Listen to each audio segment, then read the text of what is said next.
Hello guys, welcome back to the channel. In today's video, I'm going to show you how you can delete your plants from your garden and grow a garden to game of Roblox. Okay, let's get into it guys. Here I have already joined the grow a garden game too, and you can choose the plant that you want to delete or that you want to remove from your garden. And for example, I'm going to remove this blueberry. So you're going to use your shuffle. The shuffle will appear right here, and then you're going to select the plant that you want to delete like this, and you will get a question. Okay, oops, sorry. You need to tap and hold on it guys, and you will get this question, and then you're going to click on dig it up. Okay, let's try it one more time.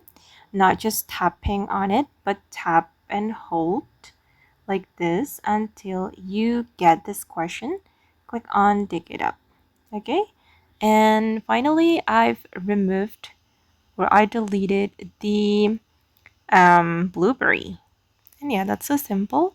Just use your shuffle and delete the plants, unwanted plants from your garden and grow a garden too. Okay guys, and that's how you can remove or delete plants and grow a garden too. I hope this video will be useful for you. Thank you so much for watching and bye.